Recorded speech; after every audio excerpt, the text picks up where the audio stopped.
The Jets were on their bye week this week, meaning they did not play a game, but the stories around this team just keep getting crazier, including a popular former head coach who wants his old job back. That would be a bad idea. Let's break down the latest today on Locked On Jets.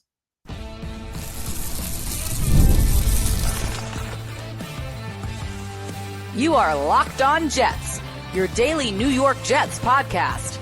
Part of the Locked On Podcast Network, your team every day. Welcome. This is the Locked On Jets podcast, part of the Locked On Podcast Network, your team every day. It's Monday, November 25th, 2024, and I'm your host, John B. from GangGreenNation.com. Thank you so much for making the show your first listen or first watch every day. This is a daily podcast covering the New York Jets with new episodes each day through the week, Monday through Friday. And today's episode is brought to you by FanDuel. You can start the season with a big return on FanDuel. New customers can place a $5 bet, and you'll get started with $150 in bonus bets if you win your first $5 bet. Visit FanDuel.com to get started. Well, the Jets did not play in Week 12, but they were still at the center of the news in the NFL. A number of crazy news stories came out about the team over the last couple of days. A couple about Woody Johnson, the way he runs the team. A couple about Aaron Rodgers' status going forward.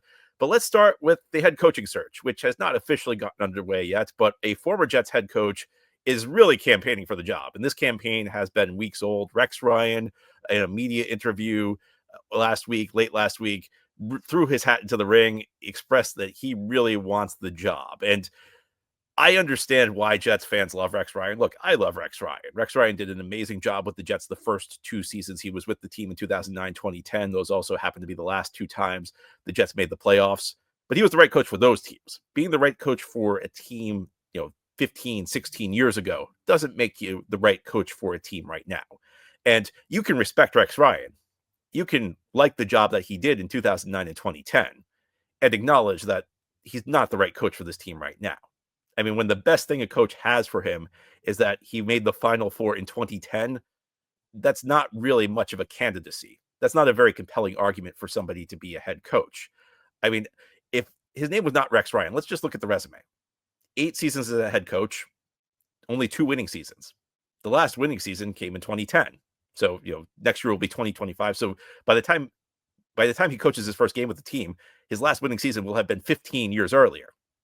That was also the last time he ran a defense that was top 10 in scoring. Rex Ryan comes with this reputation for being a defensive guru, but it will have been 15 years since he ran a defense that was top 10 in scoring. He would never have run an offense that's top 10 in scoring. And by the way, the next Jets head coach is going to really have to rebuild the offense, show no ability to run an offense. So all of this is to say that this really would not be a move that would make a whole lot of sense. Again, the best thing you could say is that he went to the conference championship game in 2010. Well, is Lovie Smith a candidate? Because Lovie Smith went to the conference championship game in 2010. How about Mike McCarthy? It doesn't sound like anybody wants Mike McCarthy as Jets head coach. He won the Super Bowl in 2010 with Aaron Rodgers, the Jets quarterback. So, looking at the situation, I think it's very difficult to build a credible argument that Rex Ryan should even be considered as a candidate. Because on top of everything else I just mentioned, he has not coached in 8 years. It will be 9 years by the time 2025 comes around. Do you want a coach who's been out of the league for 9 years? Think about everything that's changed in the last 9 years. The rise of the run-pass options. Strategically, so much is different. But there's another point that keeps getting made with Rex Ryan. He made it himself in this interview he did recently. He said, I have some unfinished business, especially with that franchise, that particular franchise. My dad, Buddy Ryan, was there forever. He won a Super Bowl, and it's super close to me. I would get back in it if I thought I could make a difference, and I think I could make a big difference with the team. Well, why does Rex Ryan think he would make a big difference? He continued, I think if I took it over, it would be turned in about 2 minutes, because I think it starts with the passion and energy I would bring in that building, and we're not going to take any poop mentality either. We're going to kick your blank, and we don't care if you like it or not. But with that, it comes responsibilities and accountability from that football team.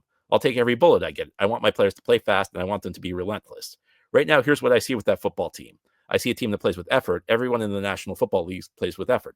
But I see a team that doesn't play with the enthusiasm that you would need, and I think that would change in a second. The minute I got there, it would change, and it would have to be, or the guy would be down the road. So what Rex is saying is that the Jets would play with passion if he was the coach, and that wouldn't happen. And that's not happening right now. So here are the problems with that statement. And I hear this a lot in the fan base about when Rex was here, the team always showed fight. The problem with that is that it's not true. And let me start off by making this point before we get into the specifics. Do you really think Rex Ryan is the only coach, either active or inactive that could get the Jets to play with passion. So all the coaches who are active right now, all the guys who are looking for jobs, all the assistant coaches looking for their first head coaching job, do you really think these are the only? Do you really think out of all of them, Rex Ryan is the only coach available who could get the Jets to play with passion? But let's look at the actual record, because I think this is really telling. And I think what's happened is that, first of all, Rex is putting this campaign on, so he's making people misremember what things were really like. And also, there's been enough time that's passed since Rex Ryan was the head coach of the team that people have kind of romanticized the Rex Ryan era. And it's easy to understand why, again, because the Jets were very good his first 2 years. Those were really the last two successful seasons the Jets had, outside of maybe the 2015 season where they were 10-6, but they missed the playoffs that year. One of the most cited stats I heard about Robert Saleh during his tenure about the team's lack of passion was that in 56 games, so Saleh coached the Jets 56 games, 19 of them were games the Jets lost by double digits. And that shows a lack of passion, for obvious reasons.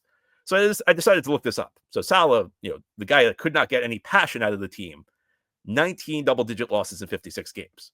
So I looked at Rex Ryan's last 56 games as Jets head coach. You know how many games they lost by double digits then? 21. So Rex's final 56 games resulted in more double-digit losses than we saw with Saleh. And Saleh's the guy who couldn't get passion out of the team. But you're telling me Rex Ryan can? I also decided to go back to look at what people were saying at the time Rex Ryan was getting blown out in these games. Of course, there was the memorable Thanksgiving night debacle from 14 years ago. We're coming up on Thanksgiving this Thursday, 2012. The Jets lost to the Patriots 49-19. Everybody remembers that game best for the butt fumble. So what did Jeremy Curley, who was the Jets' best receiver at the time, say after that game? I thought we would have come out swinging a little harder. That doesn't sound like a team that played with a lot of passion that night. I was there. I was at that game. I can tell you the Jets did not play with passion that night. 2013, the Jets lost to the Cincinnati Bengals 49-9 in Cincinnati. A horrible performance by them. Curley again spoke. He said, I felt like we were flat. Would you like me to go on? Well, I will. 2014, Jets lose 31-0 in San Diego to the Chargers. Demario Davis, Demario Davis, a guy who's pretty well known for his leadership qualities, after that game said, right now we're not practicing like a championship football team. I take responsibility for that because I expect guys to do what I do. If we're not giving effort in practice, that means I'm not giving effort in practice. So one of the leaders of that team was calling out the team's practice habits. And again, Rex is telling us that, we're going to play with accountability here. If anybody doesn't show effort, if anybody doesn't show enthusiasm, if anybody doesn't show passion, they're out. Well, why wasn't that the case 10 years ago? And the ultimate game that I remember from late in the Rex Ryan era was a game they played. It was the week before Thanksgiving. I think it was actually the Monday night before Thanksgiving in 2014. So 10 years ago, because this is the Monday before Thanksgiving. The Jets played the Buffalo Bills in Detroit. And if you don't remember the context of that game, there was an unbelievable amount of snow in Buffalo that week. So the game had to be moved to Detroit. So it was too much snow for the game to be played in Buffalo, a city that does pretty well moving snow. The Bills could not practice that week. The Jets were coming off their bye that week. And the Bills beat the Jets 38-3. The Bills team that could not practice that week beat the Jets team coming off its bye that week. And what did the Jets' best receiver at the time, Eric Decker, have to say? We were flat. So these are just 4 examples, 4 games that came off the top of my head that I looked up. So the idea that Rex Ryan's going to come in and instill accountability 9 years after he coached a game, 15 years after he had a winning record, it just doesn't really add up. And there need to be better candidates than Rex Ryan. Again, I'll always respect Rex Ryan for what he did with the Jets in 2009 and 2010. And I would be all for the Jets having a day to honor him, let him give a speech at halftime, bring back the 2009-2010 teams, honor them. That's great. Rex Ryan's a part of Jets history, but he's a part of Jets history. And everything he's saying is just not backed up by the reality of what he did during his tenure here. And he hasn't shown any real interest in getting back into coaching. It's not like he's shown an interest in learning the game. It's not like he's shown an interest in diving into different aspects of the game he struggled with. He's out here telling you that things are going to be different this time than they were last time. Just trust me. It's just not a good idea. And I will always have respect for Rex Ryan. This is not about me disliking Rex Ryan. It's just reality that this is not a guy who should be a serious candidate for an NFL head coaching job right now. And he isn't. And the Jets he's hoping the Jets will make him one, but there's really no argument I see that he should be. Now, here on the Locked On Jets podcast, we've just finished talking about the Jets past. Let's talk about their present. Aaron Rodgers, this saga has a couple new turns. The story has a couple new turns to it. Always eventful. It sounds like the Rodgers era is nearing its end, however, and we'll go into more details on that as we continue here on this Monday edition of Locked On Jets. This episode of Locked On Jets is brought to you by Hillsdale College. Time is our most precious commodity, so don't waste it scrolling through the same mind-numbing content for hours and hours. How can you spend it wisely to improve yourself? Well, our sponsor, Hillsdale College, is offering more than 40 free, that's right, free online courses, including Constitution 101, the meaning and history of the Constitution, Introduction to Free Market Economics, The Great American Story, A Land of Hope, and the Rise and Fall of the Roman Empire. And maybe the Jets should teach a class on how to stay in the news during your bye week, because they do a pretty good job teaching that. Well, all of Hillsdale's courses are self-paced, so you can start whenever and tune in wherever. Plus, you can go deeper with readings, quizzes, and discussions, or just enjoy the lectures. Go right now to hillsdale.edu/lockedon to enroll. There's no cost, and it's easy to get started. That's hillsdale.edu/lockedon to register. hillsdale.edu/lockedon. This episode of Locked On Jets is brought to you by PrizePicks. PrizePicks is the best place to get real money sports action with over 10 million members and billions of dollars in awarded winnings. PrizePicks has made daily fantasy sports accessible to all. You just pick more or less on at least two players for a shot up to win 100 times your cash. Run your game all season long on PrizePicks because, again, you can now win up to 100 times your money on PrizePicks with as little as 4 correct picks. Sign up today and get $50 instantly when you play $5. You don't even need to win to receive the $50 bonus. It's guaranteed. PrizePicks is the best way to win real money this football season. Which players are going off, which ones aren't. Make your picks in less than 60 seconds and turn your sports opinions into real money all season long on PrizePicks. Download the app today and use code LOCKEDONNFL to get $50 instantly after you play your first $5 lineup. Again, download the app today and use code LOCKEDONNFL. It's one word with no space, LOCKEDONNFL to get $50 instantly after you play your first $5 lineup. PrizePicks, run your game.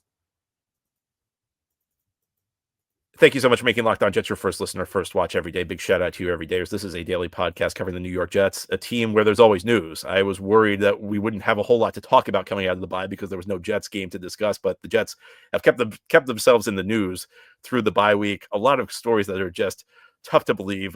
One of which came out from The Athletic last week. Diana Rossini and Zach Rosenblatt, our intrepid reporters with The Athletic, wrote quite an expose on some of the stuff that's been going on behind the scenes.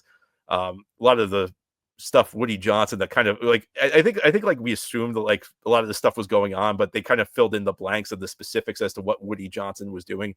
But there was also reporting about Aaron Rodgers, and the most explosive account from that was that it claimed that Woody Johnson gathered the coaching staff after the Jets lost to the Broncos in week 4 and said that they should bench Rodgers for Tyrod Taylor. Now, a lot of skepticism about that for understandable reasons.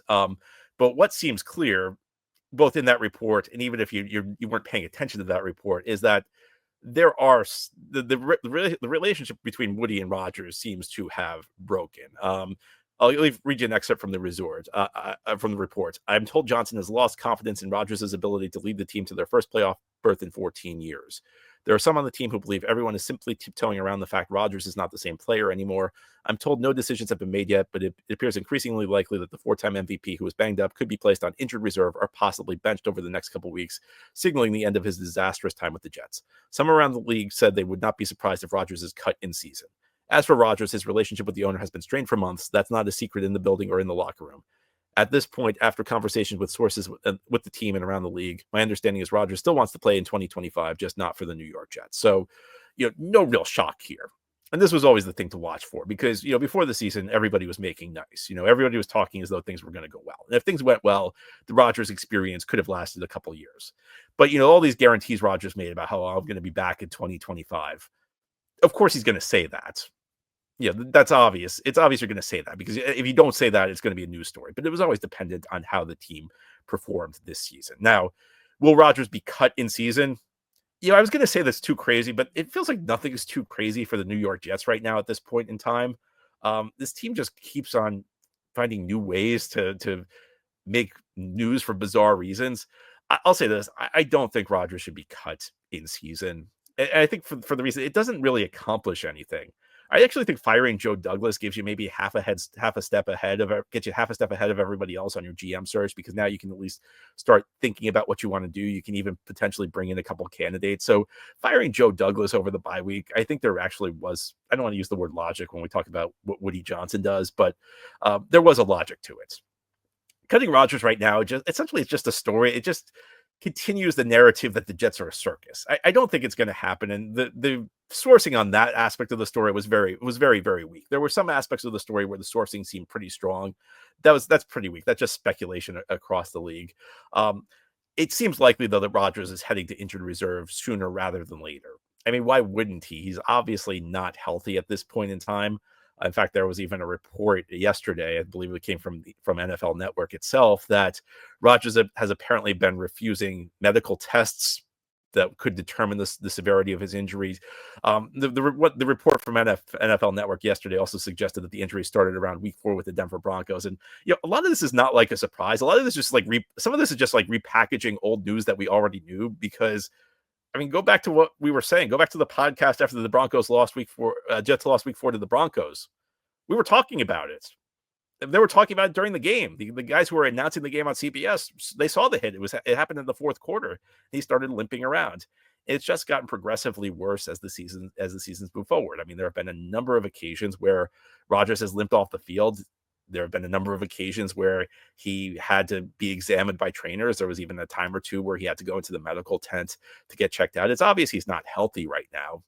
And when you add him being physically compromised to just the fact he's 40 years old and not what he used to be, you have a player who's really struggling. And it's not going to get better because the body does not recover as well at 40 as it did at 30. It's a real pounding to go through an NFL season. And Rodgers has done everything possible to minimize hits. He's gotten the ball out as quick as possible so he doesn't get hit. The Jets offensive line, for the first time in forever, is actually not a huge weakness, at least in pass protection this year. It's one of the stories that's kind of gone under the radar this year with the Jets, is that the offensive line's actually playing pretty decently. It feels weird to say, and it hasn't really impacted the team. It hasn't really impacted the final results of games, but the offensive line's actually playing decently. I mean, it's just Rodgers can't hold up right now. I don't know if he can go to another team and help them, because his play has gotten worse as the season's gone forward. Week 1, he looked like a guy who could start in the league. Week 2, week 3, he had a great game. But as the seasons move forward and as the hits have added up, it's just clear he's not physically right. He's been on the injury reports. Ankle, hamstring, knee. The injuries just keep expanding. It feels like the leg just keeps getting worse and worse as the season moves forward. And look, this is one of the gambles you take when you bet everything on a 40-year-old quarterback. The Jets made a big bet, and it hasn't panned out. And as much as the Jets are going to act like this was a shock, as much as the Jets are going to want to blame it on the injury last year, when you build everything, and I'm not talking about just adding Rodgers, I'm talking about doing everything Aaron Rodgers wants, and he's 40 years old, there's a risk that a decline is going to come quickly. And, at some point, I think the argument, is he in decline or is he injured, becomes academic. Because, again, part of the reason I think he's injured is that the body at 40 years old just doesn't respond to hits the way it used to. And I just don't think Rodgers can hold up over the course of a full season. I remember 10 years after he retired, John Elway, the Hall of Fame quarterback, and spoke with Peter King. And I remember Peter King wrote this, that Elway told him, you know what, I could go off my couch and win a game this week. I just wouldn't be able to get off my couch for a couple weeks after the game. There's some degree of skill that never leaves your body. It's just your ability to do it on a week-to-week basis, to hold up to the grind, that disappears over time. And it's kind of interesting because people are criticizing Rodgers for ignoring the testing.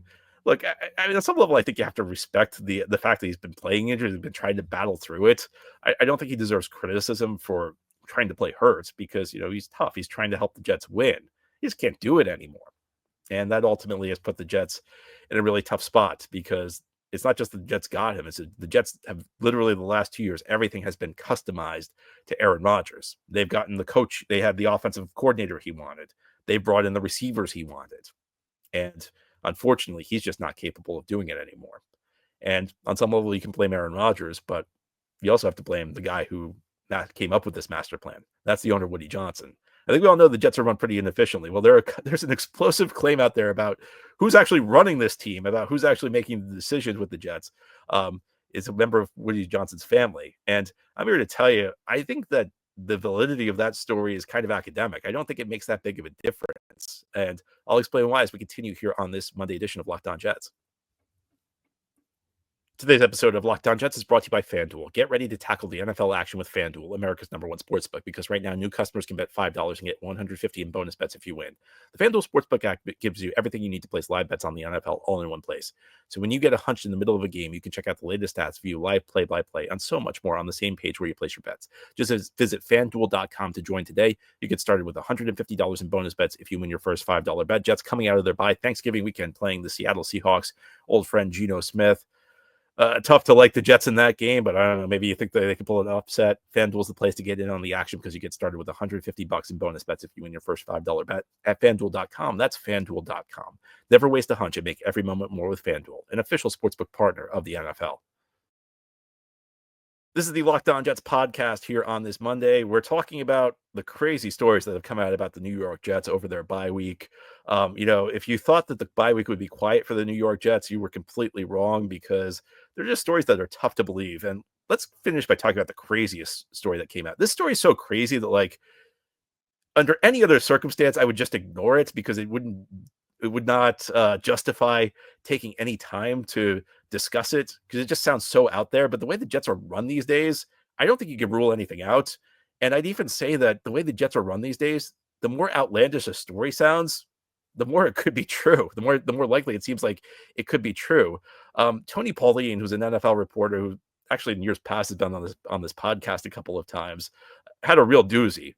On Twitter, he responded to a video by Albert Breer, and the video Albert Breer put out was based on his reporting Thursday Night Football, the night the Jets played the Houston Texans on Halloween. So this is a weeks old tweet he's replying to. But Breer talked about how there are people in the Jets building making football decisions who are not football people. How Woody Johnson is listening to people who don't have any football background. Pauline, in the tweet last week, wrote, "I could add this from the Albert Breer report. It's jokingly mentioned for several years in league circles that Woody's son, Brick Johnson, is the de facto GM of the Jets, specifically when it comes to internet influences making decisions, which is exactly what took place." So the implication is that Woody Johnson's son is looking at Twitter and telling his father, this is what we need to do because this is what the fans on Twitter want. And Woody Johnson saying, yes, let's do that. And to me, the validity of this report isn't that important. It just isn't that significant because we know that the Jets run their team based on Twitter. I mean, literally everything they've done the last 2 years, it feels like somebody on Jets Twitter could have made the move. I've said jokingly that it feels like a WFAN caller is running the team. It's the same type of thing where it's just fans just throwing out these flashy moves that the Jets go on and make. I mean, I think the original move that was made was when they fired Mike LaFleur, and Woody Johnson was reportedly very involved in that. And I'm not here to tell you LaFleur was a great GM, but if you listen to Jets Twitter at the time, I mean, there were a lot of people saying that Woody Johnson, saying that LaFleur was the worst offensive coordinator in history and that he needed to go. And that was fine. I think the job performance justified LaFleur being fired. But they went on and hired Nathaniel Hackett instead. And the whole hiring of Hackett really felt like it was part of a ploy to land Aaron Rodgers. And again, the Jets spent their entire offseason last year acting like all they needed was Aaron Rodgers to go to the Super Bowl. Nothing else mattered. Because the only other moves that they made that were significant were adding Aaron Rodgers' friends. They added Alan Lazard and they added Randall Cobb along with Nathaniel Hackett. And then this year, after 5 games, Robert Saleh gets fired because the Jets fans want him out. And we've seen the negative implications of that move because the Jets have not played defense well since Saleh left. The Jets defense has completely collapsed without Saleh, and you haven't improved the offense at all. The Devontae Adams trade, how many people wanted them to trade for Devontae Adams? The other splashy moves this offseason, Tyron Smith, Mike Williams, Hassan Reddick. Does it matter if Woody Johnson's son's the one who's delivering this information to him? Not really. The problem with the Jets is that they're running, and by the way, Tony Pauline's not the only one to report that Woody Johnson listens to Twitter when he makes his decisions. So that's kind of out there. It's been reported in multiple places that Woody Johnson considers the opinions of people on Jets Twitter. And I'm not sure, I'm not trying to bash Jets Twitter here. We all have our opinions. Look, I have opinions out there that have not aged particularly well. The issue is that a team can't listen to fans like you or me. The team needs to make the best decision for the team. The team needs to balance the long term and the short run. And in the NFL, the best decisions are not always the splashiest ones. You have to think about the game of football. In the game of football, you have 22 starters. That's more than any other sport. What do you have? In basketball, you have 5. Hockey, you have 6 if you count the goalie. Baseball, you have 10 if you count the pitcher and the DH. Football, you got 22. And that means that one player has less control over the action than any other sport. In basketball, you get one player, you get one superstar. That guy can make a huge difference. In hockey, it's true also. Baseball is true to a lesser extent, but still more than football, 10 versus 22. In football, stars do make a difference, especially at the quarterback position. But you need to build a solid team. Football is the sport more above all others where you need depth, where you need a lot of good players. And a lot of the work has to be done under the radar.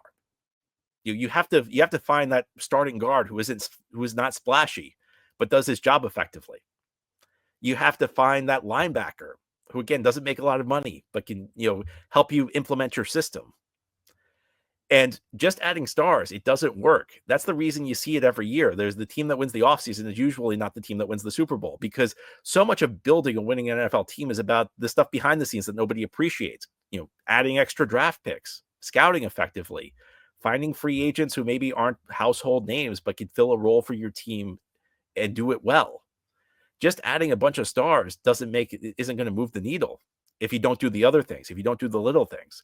And of course, the internet's going to be focused on the stars. I'm not saying this to denigrate any Jets fan who expresses their opinion on the internet. If you're on Jets Twitter, look, you're a great fan. You're a great fan for continuing to follow the team. What I'm saying is that, because I'm in the same boat, I'm a fan, and I have opinions too. Hopefully I say smart stuff occasionally. But that doesn't mean the Jets should implement everything that I say, because I don't have perfect information. I'm not being paid 6-7 figures to run this team full time. I'm giving you my opinion. And occasionally I have a good opinion. Occasionally you have a good opinion. But the Jets need to focus on the right things for the team. Jets can't be focused on getting my approval or your approval 24/7, 365. The Jets have to focus on the little moves. And the Jets have not focused on the little moves. They focused on all the big moves that the fan base wants. And that's kind of how you end up in this position. So does it really make a difference if Brick Johnson's bringing him this information, or if Woody's checking himself, or some friend of Woody's is telling him what to do? Not really, because at the end of the day, the result's the same. The Jets are still are so focused on fan reaction online and the WFAN, and are they going to get praised on ESPN and NFL Network, that they don't take care of the little things, because you don't get praised for those little things until you actually win games. But then once the season starts, if you do those little things, you win games and you get praised. Jets are too focused on winning the offseason, and it's helped them get into this mess. It's helped them get into the situation where they are. Anyway, that's all for today's episode. This has been the Locked On Jets podcast, part of the Locked On Podcast Network. Your team every day is our motto. As always, if you enjoy the show, hit the subscribe button where you're watching or listening so that you'll never miss an episode. If you enjoy the show and listening on the podcast, please give it a 5-star review. And if you're watching on YouTube and enjoy the show, give this episode a big thumbs up. Helps us out, helps other Jets fans find the podcast. Enjoy your Monday. Hey, at least this is not a Monday where we're coming off a Jets loss, so that's a good thing. We'll be back tomorrow to talk more Jets.